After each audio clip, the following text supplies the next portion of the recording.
नमस्कार, स्वागत है आपका हमारे खास कार्यक्रम हरियाणा डायरी में। मैं हूं आपके साथ राजश्री तवाइत।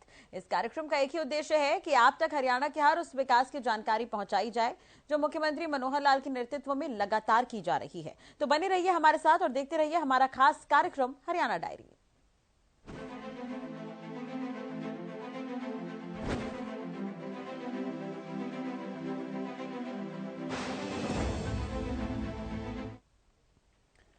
सीएम मनोहर लाल ने फरीदाबाद में साल की पहली ग्रीवेंस मीटिंग की अध्यक्षता की। इस मौके पर जहां समस्याओं का समाधान मुख्यमंत्री मनोहर लाल ने किया, तो वहीं कई अहम मुद्दों पर अपनी प्रतिक्रिया भी दी है। जहां भूमाफियाओं को सीएम ने चेतावनी दी, तो वहीं साफ सफाई को लेकर भी लोगों से सीएम मनोहर लाल ने खास अपील की है। ये रिपोर्ट आपको दिखाते हैं।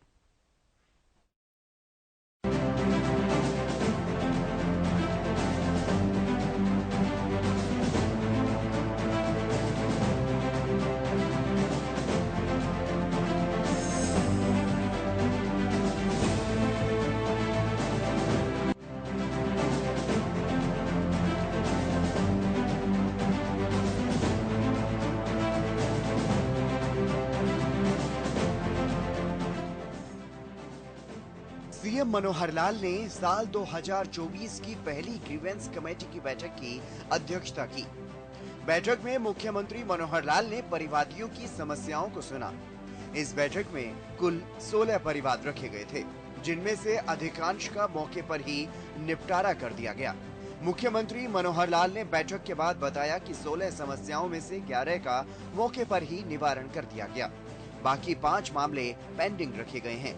एक मामले में एफआईआर के निर्देश भी दिए गए हैं। इसके अलावा सीएम मनोहर लाल ने कुछ मुख्य मामलों के बारे में विस्तार से जानकारी दी।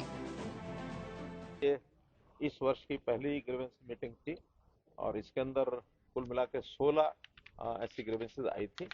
उसमें 5 तो पिछली बार की डाली गई थी जो उस समय समाधान नहीं हुए थे। आज 5 में से 3 का समाधान हुआ है, 2 फिर से पेंडिंग रखी गई अगली बार के लिए। कुछ काम ऐसे जो बीच में रह जाते हैं तो उसकी कंप्लीशन तक उसको साथ में जरूर रखते हैं। कुछ शिकायतें हैं, उसका विशेष तौर पर जो उल्लेखनीय है, एक महिला बहुत गरीब थी, शारदा देवी। उसने शिकायत की कि किसी दबंग ने उसके प्लाट पर कब्जा कर लिया है। तो उसमें पुलिस को हिदायत कर दी है कि वो जो प्लॉट का कब्जा खाली करा करके उसको दिया जाए। हालांकि जिसने कब्जा किया है उसकी अपनी कोई कंप्लेंट है, लेकिन उस कंप्लेंट में हमें कम से कम दम नहीं लगा है और अगर उसके पास कोई कागज और निकलेगा तो उस पर विचार करेंगे। अन्यथा उस महिला ने पैसे देकर रजिस्ट्री कराई हुई है और रजिस्ट्री होने के बाद ये प्रमाण है कि हाँ उसने पैसे दिए हैं, तो इस नाते से वो प्लॉट खाली करा के उस महिला को दिया जाए। 2 कर्मचारी फायर ब्रिगेड के हैं, उनका नाम HKR में उस समय उन्होंने इच्छा व्यक्त की होगी न चढ़ाने का। बाद में बाकी सबके HKR में नाम दर्ज हो गए और उनसे काम तो लेते रहे, लेकिन उनको डिपार्टमेंट ने सैलरी देनी बंद कर दी। अब वो HKR में जाने के लिए शामिल हो गए हैं। तो डिप्टी कमिश्नर को मैंने निर्देश दिए हैं कि उनकी इस समय तक की जब तक HKR में नाम नहीं जाता तब तक उनकी सैलरी और जो है फायर ब्रिगेड की रेवेन्यू डिपार्टमेंट की ओर से उनको दी जाएगी। तो ये फैसला भी कर दिया है। गांव है हीरापुर नरावली, यहाँ पर पिछले 60 साल के उनके रजवाए में पानी नहीं आया था, अब वहाँ पानी पहुँच गया है, ऐसा डिपार्टमेंट का क्लेम है। कंप्लेनेंट को मैंने डिपार्टमेंट के लोगों के साथ भेज करके कहा कि कल सुबह तक वो जाके देखेंगे। जैसे डिपार्टमेंट कह रहा है कि उनका पानी पहुँच गया है, अगर पहुँच गया है तो कंप्लेंट खत्म, और नहीं पहुँचा होगा तो अगले महीने फिर उसको टेकअप करेंगे। लेकिन अगर डिपार्टमेंट के लोग कह रहे हैं कि हमने पानी वहाँ तक पहुँचा दिया है तो मैं मान के चलता हूँ कि डिपार्टमेंट पर पानी पहुँच गया होगा। नगर निगम के अधीन जो 24 गांव नए लिए थे, वहाँ कुछ ट्यूबवेल ऑपरेटर्स वो पहले गांव में काम कर रहे थे। उन ट्यूबवेल्स को बाद में एक कंपनी को AMC दे दिया गया है, काम वो कर रहे हैं। अब AMC जिनको दिया गया जिस कंपनी को, तो वही कंपनी उनको पैसे देगी। उनका नगर निगम का एक झगड़ा था, उसको निपटाया है कि कंपनी को कहेंगे कि वो जो कि काम कंपनी के अधीन है और AMC कंपनी को उसको पैसा मिल रहा है, तो वो तनख्वाह भी उनकी AMC की कंपनी वाले वही उनको देंगे। इसलिए उसका भी निपटारा हमने कर दिया है। लेकिन इसमें कोई विभाग को इंस्ट्रक्शन यहाँ से जो गई हैं उनको ऑब्जर्व करना कि नहीं करना, डिपार्टमेंट ने वहाँ 2 कागज अलग अलग मिले हैं। एक कागज में यहाँ से लिखा गया कि आवश्यकता नहीं है और वो कागज जब वहां पहुंचता है चंडीगढ़ हेड ऑफिस में, उसमें उसी लाइन को बदल करके लिख दिया गया आवश्यकता है, नहीं शब्द को गायब कर दिया। अब इसकी जांच कराएंगे वो, बल्कि एक जो कर्मचारी है उसको सस्पेंड कर दिया गया है और एफआईआर उसकी करने के लिए कह दिया है। एफआईआर में ये पता लगेगा ऐसा कौन अधिकारी है जो डिपार्टमेंट में इस प्रकार से जो हेराफेरी करके कागजों में और भेजते हैं, तो उसके खिलाफ सख्त कार्रवाई करेंगे और उसी हिसाब से फिर इन 72 लोगों की एक प्रकार से उसका फेट लागू होगा कि या तो एएमसी जो कंपनी है उसके पास रहेंगे अथवा डिपार्टमेंट में ऑब्जर्व करना तो हिसाब से किया जाएगा। जाड़सेतली गांव है, वहाँ कंपनियों की जो प्रदूषण की शिकायत, जो वेस्ट वाटर निकलता है, प्रदूषण की शिकायत बहुत है, उसके लिए क्या उसका समाधान है, तो एक कमेटी बना दी गई है एसडीएम की देखरेख में, जिसके अंदर एक पोल्यूशन डिपार्टमेंट का व्यक्ति होगा, एक जो वहाँ आरडब्ल्यू है उसके प्रेसिडेंट होंगे और एक एचएसआईडीसी का अधिकारी। ऐसे 4 लोगों की एक कमेटी बनाई है उस शिकायत को दूर करके, और दूर करने का क्या तरीका हो सकता है उसका 2 दिन के अंदर मीटिंग करेंगे और समाधान करेंगे। मुख्यमंत्री मनोहर लाल ने भू माफियाओं को भी दो टूक कहा कि किसी को भी बख्शा नहीं जाएगा। ऐसे लोगों पर कार्रवाई की जा रही है और रजिस्ट्रियां भी बंद कर दी गई हैं। साथ ही सीएम ने लोगों से भी अपील की है कि लोग ऐसी जगहों पर जमीन न खरीदें और अगर कहीं से अवैध प्लॉटिंग की कोई शिकायत मिलती है तो उस पर कार्रवाई भी की जाएगी। देखिए, हमको जो भी कोई पर्टिकुलर शिकायत मिलती है हम उसको गंभीरता से उसका संज्ञान लेते हैं और जो दोषी होते हैं उनके खिलाफ जो दोष है उस हिसाब से उनको सजा मिलती है। जहाँ कहीं किसी सरकारी जमीन के ऊपर अवैध निर्माण है उसको खाली करा करके जमीनें ली जाती हैं। बहुत बड़ी मात्रा में ऐसी जमीनें जो एचएसपी की थी, एचएसआईडीसी की थी, कारपोरेशन की थी, उसको खाली कराया गया है और उसका समाधान सब किया जा रहा है। और जो अवैध निर्माण, अवैध कॉलोनियां काटते हैं उसके लिए रजिस्ट्रियां हमने बंद कर दी हैं। रजिस्ट्री बंद करने के बाद लोगों को भी आह्वान किया है कि वो इस प्रकार के एरिया में जहाँ अवैध कॉलोनी कोई बनती है उसकी खरीद न करें, अन्यथा जो नुकसान होता है वो खरीदार को ज्यादा होता है। इस पर हम चेक लगाए हैं, फिर भी कोई पर्टिकुलर शिकायत आप लोगों की ओर से आएगी उसका संज्ञान। साथ ही सीएम मनोहर लाल ने राजनीतिक परिस्थितियों पर भी प्रतिक्रिया दी। राजनीति में फेरबदल और दूसरे दलों में जाने वालों को लेकर के कांग्रेस पर तंज कसते हुए सीएम नजर आए। साथ ही उन्होंने बताया कि हमारे यहाँ सेवा करने वाले लोग ज्यादा हैं और इसके अलावा चुनावी तैयारियों को लेकर के भी सीएम ने अपनी प्रतिक्रिया दी और प्रदेश सरकार की तरफ से किए जा रहे काम भी गिनवाए। तो साथ ही मुख्य विरोधी दल कांग्रेस के घोटालों को लेकर के उन्होंने कहा कि कांग्रेस ने जमीन ही नहीं आकाश और पाताल में भी घोटाले किए हैं। सीएम ने कहा कि हम 3C क्राइम, कास्ट और करप्शन बेस्ड पॉलिटिक्स को खत्म करने का काम कर रहे हैं और इनकी जननी चौथी C यानी कांग्रेस है, इसलिए चारों C को ही खत्म करना है।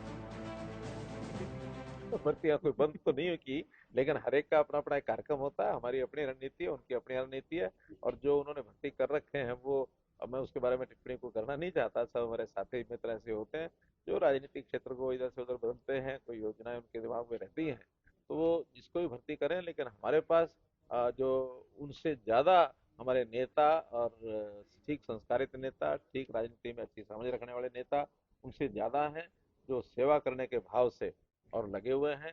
यहाँ कोई अदल बदल नहीं होती है। जो बाकी लोग इधर से उधर जाते आते हैं उनके बारे में मुझे कोई कहना नहीं। सर, लोकसभा विधानसभा चुनाव को लेकर के किस तरीके से तैयारी की जा रही है, क्योंकि बीते दिन जो है कार्यक्रम हुआ था, अभय सिंह चौटाला आए तो उन्होंने कहा कि बीजेपी कहती है वो करती कभी नहीं। हमने क्या कहा है? लोकसभा और विधानसभा हमने चुनाव कभी नहीं कहा। हमने तो आपकी बात का उत्तर दिया है कि अगर चुनाव आयोग ऐसा चाहे तो हम तैयार हैं। हमने कभी ये कहा ही नहीं है कि हम इकट्ठे कराएं कि ना कराएं, और हमारे हाथ में भी नहीं है, क्योंकि हमारी टर्म है वो अक्टूबर तक है। तो अक्टूबर तक के बाद, अक्टूबर के समय के हिसाब से तो होंगे ही, लेकिन 6 महीने पहले चुनाव आयोग किसी प्रदेश में कराना चाहे तो करवा सकता है। इसलिए ये निर्णय चुनाव आयोग वो भी केंद्र सरकार से सहमति और परामर्श के साथ हिसाब से करते हैं। नड्डा साहब ने चुनाव में, आगामी चुनाव में 300 यूनिट बिजली फ्री देने की बात कही और उन्होंने कहा है कि जब से बीजेपी आई है 1 इंच भी कहीं मेट्रो रेलवे परियोजना वो बढ़ी नहीं। देखिए, ये आरोप प्रत्यारोप तो लगते रहते हैं, लेकिन जो पिछले हुआ है सारा कुछ आपके सामने भी, हमारे सामने भी है। वो लोग ऐसे हैं जब बिजली का और 30,000 करोड़ रुपया ये घाटे में छोड़ के गए थे, जिसको हमने पूरा किया है। आज बिजली की कंपनियां हमारी सुदृढ़ हैं, मजबूती से चल रही हैं। बिजली हमारी 5800 गांव के अंदर 24 घंटे चलती है। और जिस प्रकार से बिजली का हमने प्रबंधन किया है, वो तो प्रोजेक्ट लगाने के पीछे उनकी मंशा क्या होती रही है वो आपको भी पता है, हमको भी पता है। बिना प्रोजेक्ट लगाए भी हम सारी अगर पूरी कर रहे हैं आवश्यकता, तो इसके पीछे का भी तो कोई राज समझो ना, कि उनके शौक ये थे कि हाँ प्रोजेक्ट लगाओ और उस लगाने में जो कुछ करना अपना करते रहो। और उस समय कोयले के प्रोजेक्ट उन्होंने लगाए। आज कोयले के प्रोजेक्ट लगाने की आवश्यकता इसलिए नहीं है कि हमारी बहुत बड़ी पावर अब सोलर से, ये हमने हरियाणा प्रांत में भी लगवाई है और बाहर से भी आज हमको सोलर पावर जहाँ जहाँ होती है वो मिल रही है। तो सुलभता ग्रीन एनर्जी की जितनी आगे बढ़ रही है उतना थर्मल प्लांट की आवश्यकता नहीं है। फिर भी 800 मेगावाट का एक सोलर प्लांट बहुत जल्दी यमुनानगर में और उसका टेंडर होने जा रहा है, वो लगने जा रहा है। सीएम साहब, जिस तरीके से मुद्दा का आरोप है कि भाजपा पर जल थल वायु के लिए भाजपा नुकसानदायक है, क्योंकि ना तो जल पीने को मिल रहा है, फीवर खराब है, सड़कें खराब है, तो थल भी खराब और हवा फरीदाबाद की नंबर 1 पर, इसलिए वायु। कांग्रेस के समय क्या कुछ होता था वो आपको भी पता है, हमको भी पता है। वो थल भी खा गए, जल भी खा गए और नल भी खा गए। उन्होंने वायु में घोटाले किए, 2G 3G स्पेक्ट्रम, उन्होंने जमीनों पर घोटाले किए। उन जमीनों के घोटाले के अंदर यानी हरियाणा तो बहुत दुनिया में मशहूर हो गया था कि जमीनें पहले एक्वायर करना, फिर छोड़ देना, फिर सौदेबाजी करना, उसके अंदर धंधे करना। एक्विजिशन के अंदर कितने धंधे किए, और उन्होंने नीचे पाताल को भी छोड़ा नहीं। कोयला के अंदर कितने बड़े बड़े घोटाले उन्होंने किए। तो चाहे वो पाताल हो, चाहे आकाश हो, चाहे जमीन हो, तीनों तरह के घोटालों की भरमार। अभी तो मौका आएगा तब उनको याद कराएंगे, पब्लिक को भी उनको भी, कि ये हुआ था, इसका जवाब दीजिए। लगातार कांग्रेस जिस तरीके से तैयारी कर रही है, भूपेंद्र हुड्डा कह रहे हैं कि आने वाले समय में जब 2024 का विधानसभा लोकसभा चुनाव होगा तो भाजपा का नाम हरियाणा से खत्म करने का काम करेंगे। आप क्या कहते हैं? आखिरी चुनाव अपना कहकर मांग रहे हैं। देखिए, हमने 3C खत्म करने की बात कही है, और 3C की जनक वो चौथी C है। 4C खत्म करेंगे। हमारा नारा है कांग्रेस मुक्त हरियाणा, हमने देश, कांग्रेस मुक्त देश मोदी जी ने कर दिया, लगभग कर दिया।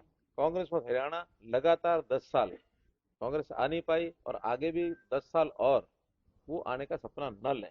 ठीक है, उन्होंने आखिरी चुनाव की बात की है, और वो जिस प्रकार से वो होता है टिप्पणी, बड़े बुजुर्ग हैं और वो आयु की एक अपनी क्या कहते हैं हवाला दे रहे हैं, उसका मर्यादाएं होती हैं। बुजुर्ग आदमी है, मे ही लिव लॉन्ग, मैं तो यही कहूंगा। 76 साल क्या, वो 176 साल जिए, अच्छी बात है। वहीं प्रदेश भर में साफ सफाई को लेकर सीएम मनोहर लाल ने कहा कि जहां सफाई कर्मचारी अपना काम अच्छे से कर रहे हैं, तो वहीं आम लोगों से भी सफाई का खास ख्याल रखने की अपील की। सीएम ने कहा कि सफाई कोई एक दिन का काम नहीं, बल्कि लगातार चलने वाला काम है। देखिए, ये एक हमारे अपने बिहेवियर पर निर्भर करता है कि हम शहर को कितना सुंदर रखने में मदद करते हैं। सफाई कर्मचारी भी खूब सुबह से शाम पूरा मेहनत करते हैं, काम करते हैं। अभी मुझे मिले हैं और सफाई कर्मचारियों का एक ज्ञापन भी उन्होंने हमें दिया है। कुछ उनकी डिमांड्स हैं, वो भी हमने उनका ध्यान करके पूरा करेंगे। सफाई कर्मचारी के प्रति हमारी पूरी सहानुभूति है, और सफाई कर्मचारी भी जब हम कहते हैं तो पूरा सहयोग करते हैं, चाहे वो गुरुग्राम हो, चाहे फरीदाबाद हो, चाहे पूरा प्रदेश हो। अभी 1 दिसंबर से 10 दिसंबर तक सफाई अभियान पूरा तौर पर चलाया गया, और जो शिकायतें थी वो सब शिकायतें समाप्त हैं।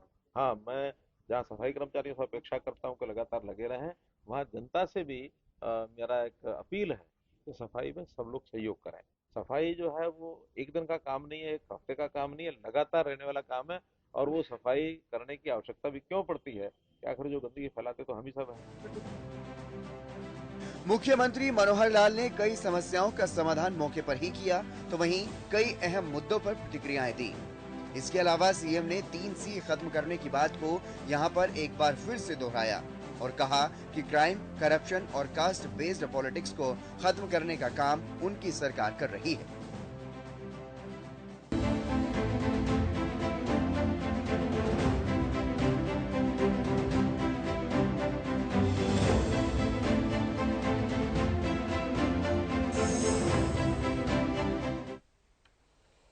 इधर किसानों के हित में मनोहर सरकार ने एक बड़ा फैसला लिया। बढ़ती ठंड के कारण किसानों को अपने खेतों में पानी देने में परेशानी हो रही थी। किसानों की मांग पर मुख्यमंत्री मनोहर लाल ने प्रदेश को 2 जोन में बांटा है और अधिकारियों को 2 शिफ्टों में बिजली आपूर्ति के निर्देश दिए हैं।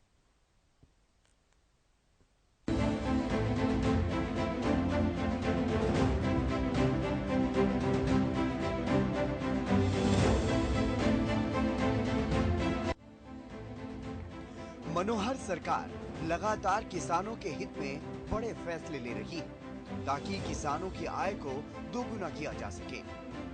मनोहर सरकार की तरफ से ऐसी अनेकों योजनाएं भी बनाई गई जिससे किसानों को फायदा मिल रहा है।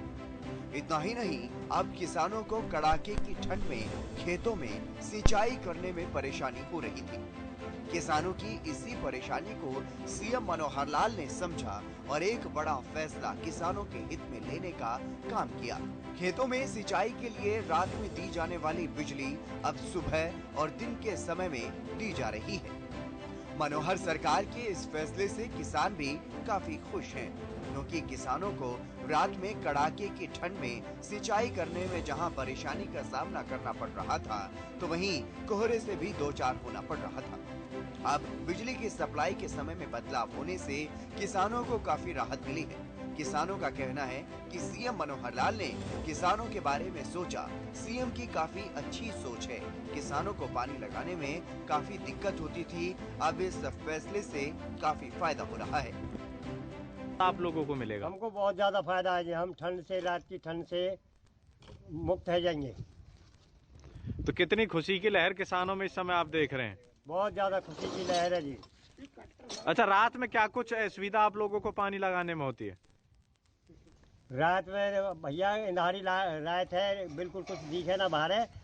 दिन में सुविधा रहे हमें तो बढ़िया काम किया है भाजपा सरकार ने। हाँ, भाजपा सरकार ने बहुत बढ़िया काम किया। जो हमारे मुख्यमंत्री ने जो ये बिजली का जो खेतों के सोची है, किसानों के बारे में बहुत अच्छी सोच है उनकी और बहुत अच्छा काम किया उन्होंने। क्योंकि किसान जो रात में पानी लगाता है, ठंड भी पड़ती है, कोहरा भी होता है, तो अब यानी कि बहुत लाभ मिलेगा दिन की बिजली से। किसान खुश भी हैं। किस तरह से, मतलब किसानों को क्या कुछ फायदा इससे होने वाला है? इससे फायदा अपना रात में जैसे पानी लगाते थे, रात में कोहरा भी होता था, रात भी ज़्यादा होती थी अंधेरी, तो पानी लगाने में भी दिक्कत होती थी किसानों को। तो अब कहीं ना कहीं हमें फायदा ही मिलेगा, दिन की बिजली हो गई है। इस बारे में खुद मुख्यमंत्री मनोहर लाल ने जानकारी दी थी। सीएम मनोहर लाल ने 9 जनवरी को बताया कि प्रदेश में बढ़ रही ठंड और शीतलहर को देखते हुए सरकार ने रात के समय में अपने खेतों में सिंचाई करने वाले किसान भाइयों को बड़ी राहत दी। ट्यूबवेलों के लिए बिजली सप्लाई के शेड्यूल में बदलाव किया गया। सीएम मनोहर लाल ने कहा कि ऊर्जा विभाग ने कुल 19 सर्कलों के 2 ग्रुप बनाए। इनमें से 7 सर्कल, जिनमें करनाल, कैथल, सिरसा, फतेहाबाद, भिवानी, सोनीपत और जींद हैं। इन सर्कलों में बिजली सुबह 5 बजे से दोपहर 1 बजे तक मिल रही है। इसके अलावा बाकी सभी सर्कलों में सुबह 10 बजे से लेकर शाम 6 बजे तक बिजली आपूर्ति का फैसला लिया गया। और साथ ही ये भी जानकारी दी थी कि ये फैसला आज से ही लागू हो गया है, यानी 9 जनवरी से ही ये फैसला लागू हुआ और 31 जनवरी तक जारी रहेगा। 31 जनवरी के बाद इसकी एक बार फिर से समीक्षा की जाएगी और अगर आवश्यकता हुई तो इसे आगे भी बढ़ाया जाएगा। इस निर्णय से किसानों की कठिनाई कम हुई और वो दिन के समय में अपने खेतों की सिंचाई कर पा रही हैं। मेरे किसान भाइयों, जैसा हमको ये पता है कि बहुत ही ठंड और शीतलहर अब चल रही है और मैं स्वाभाविक है कि हरियाणा के किसान जो दिन में रात में कभी भी बिजली आने पर सिंचाई के लिए खेतों में जाते तो ठंड बहुत होती है। इस बात को ध्यान में रखते हुए ऊर्जा विभाग ने आज ही एक निर्णय लिया है कि अब कुल 19 सर्कल में से 7 सर्कल में अब ये बिजली प्रातःकाल 5 बजे से लेकर के दोपहर 1 बजे तक होगी। और ये 7 सर्कल हैं करनाल, कैथल, सिरसा, फतेहाबाद, भिवानी, सोनीपत और जींद। इनको छोड़ करके बाकी जो सर्कल हैं उनमें सब में प्रातः 10 बजे से लेकर और शाम 6 बजे तक ये 8 घंटे बिजली राहत रहेगी, ताकि किसानों की कठिनाई को समझते हुए ठंड से बचा जा सके। और ये शेड्यूल जो आज शुरू किया गया है 31 जनवरी तक चालू रहेगा। 31 जनवरी के बाद पुनः इसकी समीक्षा करके यदि आवश्यकता हुई तो इसको आगे भी बढ़ाया जाएगा। इससे पहले भी सीएम मनोहर लाल किसानों का विशेष रूप से ख्याल रखते रहे हैं। अक्टूबर के महीने में पिछले साल सीएम मनोहर लाल ने किसानों से फसल विविधीकरण अपनाने के साथ साथ फसल की गुणवत्ता सुधारने की भी अपील की थी। एक समय था हरियाणा में बहुत अच्छी फसल नहीं होती थी, सामान्य मानो बाजरा होता था या थोड़ा चना हो गया, गेहूं भी कहीं कहीं होता था, धान तो उस समय था ही नहीं। लेकिन आज पानी की उपलब्धता, धान भरपूर मात्रा में, गेहूं भरपूर मात्रा में, बाजरा तो आज भी होता है, कपास होता है, और विविधीकरण के नाते से इतनी फसलें, उन सब फसलों को हमने एमएसपी पर खरीदना शुरू किया है। किसान कई बार डरता था कि मैं फसल को दूसरी फसल बदल के बोना भी चाहता हूं, लेकिन हिम्मत नहीं होती थी, खरीदेगा कौन। हमने घोषणा की है कि आप फसल की बुआई अगर फसल बदल करके कोई और बोएंगे, खरीदार और कोई हो ना हो, और हरियाणा सरकार और उसका जो है प्रबंध करेगी, फसल की खरीद करेगी। पिछले दिनों में एक संकट ध्यान में आया, में पानी का संकट, कि जमीन के अंदर पानी बहुत नीचे जा रहा है, क्योंकि धान की बिजाई करने वाले लोग पानी को जमीन में से बहुत निकाल रहे हैं। पानी का हमारा संकट, पानी की कमी पर्याप्त हरियाणा में हम देख रहे हैं। हमने योजना बनाई कि अगर धान की बजाय आप दूसरी फसल पर आ जाते हैं, हम आपको 7,000 रुपया प्रति एकड़ ये पैसा देंगे। आपको कोई डर ना लगे कि कहीं फसल कम ना हो जाए। 7,000 रुपया प्रति एकड़, 1 लाख से ऊपर एकड़ का हर साल ये लोग धान कम करके दूसरी फसलों पर किसान बंधु आ रहे हैं। मैं उनको सबको बधाई देता हूं। जहां तक पानी का विषय है, हमको पता है इस पानी की लड़ाई हरियाणा में खूब लड़ रहे हैं। पानी हमारा एक प्रदेश वो रोकने के लिए बैठा है, सुप्रीम कोर्ट का निर्णय मानने के लिए तैयार नहीं है। हमने अपने प्रयत्नों से सुप्रीम कोर्ट को अपनी लड़ाई लड़ करके और ये निर्णय दिलवाया, और मैं बधाई देता हूं, सुप्रीम कोर्ट का धन्यवाद करता हूं कि हमारी उस मांग के ऊपर सुप्रीम कोर्ट ने मोहर लगा दी है कि एसवाइएल नहर बनेगी, एसवाइएल नहर बनेगी। अब इस एसवाइएल के पानी को रोकने के लिए पंजाब हमेशा कुछ न कुछ बोलता रहता है, और उसी तरफ उन्हीं का एक राजनीतिक भाई दिल्ली, वो कहते हैं कि हमें पानी और दो। ये पानी देने से मना कर रहे हैं, वो पानी लेने के लिए हमेशा लगे रहते हैं। भाई, ये हरियाणा की अपनी पानी की जरूरत भी पूरा करने के लिए हमको ध्यान करना पड़ेगा कि नहीं करना पड़ेगा। तो भाई बहनों, ये जो दोगली राजनीति है, इस दोगली राजनीति को हम दोगले वाल को उसकी एक नहीं चलने देंगे। ये दोगले वाल, यहां अगर हरियाणा की जमीन पर बात करनी होगी तो पहले हमारे पानी का हिसाब देना होगा, तब आपके हरियाणा की धरती के ऊपर बात कर सकते, वरना बात नहीं कर सकते हैं। तो भाई बहनों, मैं तो आज आपसे इतना ही निवेदन करूंगा कि बहुत हमने प्रयोग किए हैं, फिर भी हमारा किसान यदि कोई सुझाव देता है, कोई नई उसकी आवश्यकता होती है, तो हमेशा तैयार हैं करने के लिए। चाहे किसान का भाव है, चाहे उसके फसल का नुकसान हो तो उसके मुआवजे की बात है, चाहे नए प्रकार के अनुसंधान करके बीज की बात, खाद की बात, कुछ भी करने के लिए, और हमको अगर आपको सुझाव देंगे तो हम निश्चित रूप से उसके ऊपर काम करेंगे। इतना ही नहीं, अपने प्रदेश के किसानों पर सीएम मनोहर लाल को गर्व है। सीएम मनोहर लाल ने इसी कृषि मेले में कहा था कि हरियाणा के किसानों ने खेती के साथ साथ अन्य क्षेत्रों में भी देश दुनिया में नाम कमाया है। प्रदेश के किसानों का उत्साह देखकर वास्तव में जिस बात के लिए हरियाणा जाना जाता है कि हरियाणा कृषि प्रधान ये प्रदेश है, तो मुझे तो आभास होता है कि कृषि प्रधान की बजाय मैं इसको यदि कहूं कि ये किसान प्रधान प्रदेश है,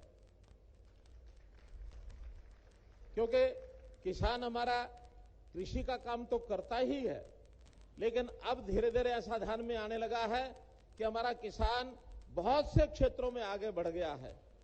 आज तो बहुत से मंडियों में आड़त की दुकान भी किसानों की हो गई है। किसान परिवारों के बच्चे हमारे फौज में, जवान में जाते हैं तो वो भी किसान परिवारों के बच्चे हैं। हमारे किसान परिवारों के बच्चे पहलवानी जो करते हैं, देश और दुनिया में हरियाणा का नाम जो कमाते हैं। अभी एशियाड जो खेल हुए चाइना के अंदर, उसके अंदर भी बड़ी संख्या में जो देश भर के मेडल आए, उसमें 30% मेडल हरियाणा के हैं मित्रों। तो हरियाणा का किसान देश और दुनिया में छाया हुआ है। बड़े बड़े व्यापारी भी बन गए हैं, बड़े बड़े उद्योगपति भी बन गए हैं। इन किसानों की प्रगति निश्चित रूप से हरियाणा की प्रगति का एक हिस्सा है।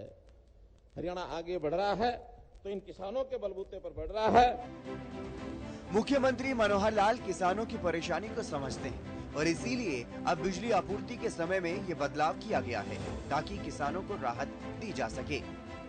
इससे किसानों की परेशानी काफी हद तक कम भी हुई है। ये फैसला जनवरी के महीने में तो लागू रहेगा ही, अगर मौसम उसके बाद भी ऐसा ही बना रहता है तो फैसले की समीक्षा करने के बाद इसे और भी आगे बढ़ाया जा सकता है ताकि किसानों को परेशानी न हो। एक तरफ कोहरा तो दूसरी तरफ हाड़ जमा देने वाली ठंड और शीतलहर का सामना किसानों को करना पड़ रहा था। अब किसानों को मनोहर सरकार ने राहत दी तो किसानों ने मुख्यमंत्री मनोहर लाल का आभार भी जताया। चलो इसी के साथ ही हरियाणा डायरी में आज के लिए बस इतना ही। खबरों के लिए बने रहिए हमारे साथ। नमस्कार।